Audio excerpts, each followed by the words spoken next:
श्री स्वामी समर्थ. श्री गुरुदेव दत्त. देवाकडे काय मागावं? चला एका सुंदर कथेतून आपण जाणून घेऊया. तुकारामांचे वडील बोल्लोबा हे पांडुरंगाचे निस्सीम भक्त होते. ते दरवर्षी न चुकता पांडुरंगाच्या दर्शनासाठी पंढरपूरला जात असत आणि दरवर्षी त्यांची पत्नी कनकाई माऊली त्यांच्या मागे लागत असे की मलाही पंढरपूरला पांडुरंगाच्या दर्शनाने आपण बोल्लोबा काही तिचे ऐकत नसत. अशी 11 वर्षे गेली. 12व्या वर्षी जेव्हा ती पंढरपूरला जाण्यास निघाली तेव्हा कनकाई माऊली काही ऐकेनाच. ती आपल्या पतीला म्हणाली की जरी यावेळी तुम्ही मला पांडुरंगाच्या दर्शनाला नेले नाही तरी मी तुमच्या मागून येणारच. बोल्लोबांचा नाईलाज झाला, कारण स्त्रीहट्ट आणि बालहट्ट टाळता येत नाही. ते म्हणाले, मी तुला माझ्याबरोबर नेईन, पण एक अट आहे, ती तुला पाळावी लागेल. ती म्हणजे मंदिरात गेल्यानंतर पांडुरंगाकडे काही म्हणजे काही मागायचे नाही. कनकाई माऊली आनंदी तिने पतीला सांगितले की मी काही मागणार नाही.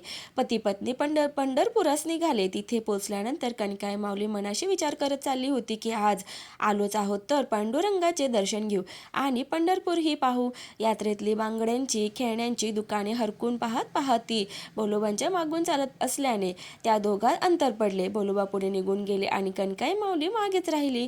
इकडे बोल्लोबा मंदिरात पोहोचल्याबरोबर पांडुरंगाची मान वर होती, ती खाली झुकली. रखुमाईने पांडुरंगाला विचारले की सगळे भक्त दर्शनाला येतात तेव्हा तुमची मान वर असते आणि बोल्लोबा आल्यानंतर तुमची मान खाली की झुकली? यावर पांडुरंगाने रखुमाईला उत्तर दिले की तो जो सावकार असतो ना, त्याचे आपण देणेकरी असतो आणि देणेकरी जेव्हा आपल्या घरी येतो तेव्हा आपली मान खाली झुकलेली असावी.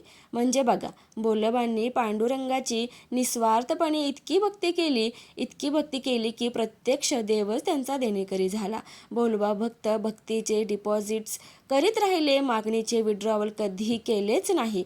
त्यांची देवाची भक्ती केली पण त्यांच्याकडे कधी काही मागितलेच नाही. परमेश्वराची भक्ती करावी तर ही अशी.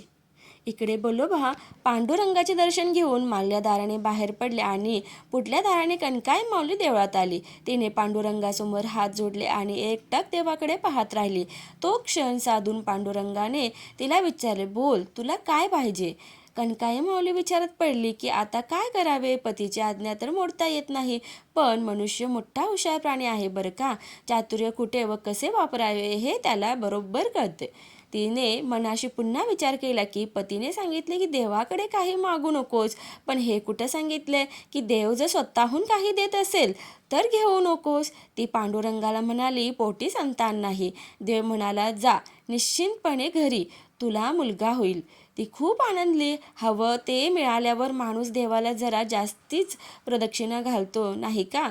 हिनेही बऱ्याच प्रदक्षिणा घातल्या. इकडे बोल्लोबा बाहेर वाट पाहत होते. त्यांच्या मनात विचार आला की आपल्या पत्नीला बाहेर यायला इतका वेळ लागला म्हणजे नक्कीच तिने देवाकडे काहीतरी मागितले असणार. असा विचार करीत असतानाच कनकाई माऊली समोरून येताना दिसली.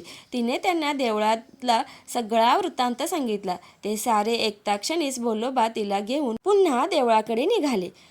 पांडुरंगाकडे बोट दाखवून म्हणाले, याने तुला आशीर्वाद दिला ना की मुलगा होईल, मग त्याला सांग की पुत्र व्हावा ऐसा गुंडा ज्याचा तिन्ही लोकी झेंडा.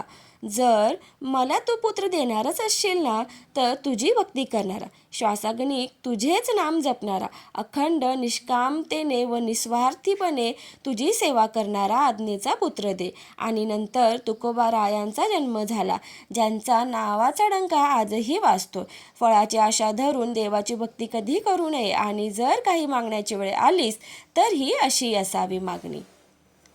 कशी वाटली गोष्ट कॉमेंट करून नक्की सांगा. व्हिडिओ आवडल्यास व्हिडिओला लाईक, शेअर आणि सबस्क्राईब करायला विसरू नका.